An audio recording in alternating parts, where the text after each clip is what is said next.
స్తోత్రం తండ్రి, స్తోత్రం ప్రభా, మహాపరిశుద్ధుడా, మహోన్నతుడా, నీకు వందనాలు నాయన, స్తోత్రాలు ప్రభా. దేవా ఇదిగో తండ్రి 2024 సంవత్సరం తండ్రి జూన్ 30వ తారీఖున అయ్యా ఇదిగో ప్రతిరోజు నాయన వృద్ధులకి టిఫిన్ పెట్టాలని పరిచయం ప్రారంభించాం తండ్రి.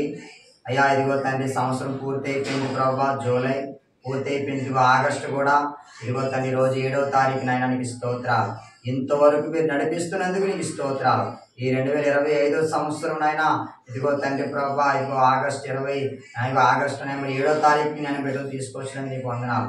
ఇదిగో బిడ్డల ఆహారం తింటూ ఉండగా మంచి ఆరోగ్యం దయచేయండి దేవానికి స్తోత్రాలు తండ్రి. ఇదిగో ఈ పరిచయను ప్రేమించి అయా నీ కుమారుడు ప్రభా సందీప్ గారు నాయన ఇదిగో బిడ్డలకు ఆహారం సిద్ధపరచడానికి స్తోత్రాలు. సందీప్ గారిని జ్ఞాపకం చేసుకోండి అయా, ఇదిగో తండ్రి సిస్టర్ గారు శ్వేత గారిని జ్ఞాపకం చేసుకుని ఆయనకి స్తోత్రాలు.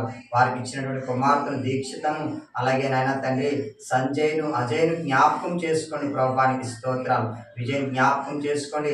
ఆ ఇద్దరు కుమారులను మీరు దీవించి ఆశీర్వదించండి. ఆ కుమార్తెను దీవించి ఆశీర్వదించండి. ఆ కుటుంబాన్ని దీవించి ఆశీర్వదించండి. ఇవన్నీ కుమారుడు సంజయ్ ఆయన సందీప్ గారు బయటకు ఎదురుగా వస్తుంది, జ్ఞాపకం చేసుకోండి. కుటుంబాన్ని పోషించండి, సంరక్షించండి. ఇవన్నీ నా కుటుంబాన్ని దీవించండి. మనవరాలు అందరినీ దీవించండి. వృద్ధాత్మలో ఉన్నారు ప్రభా, వారికి మంచి ఆరోగ్యాలు కావాలి నాయన. మీరే మంచి ఆరోగ్యం దయచండి. ఎందుకనైనా మరి అప్పారావు గారు ప్రభా మరి గత నాయన 4 రోజుల క్రితం జ్వరంతో బాధపడ్డారు. ఇలా కుమారుడు నేను ప్రార్థన చేస్తున్నాను.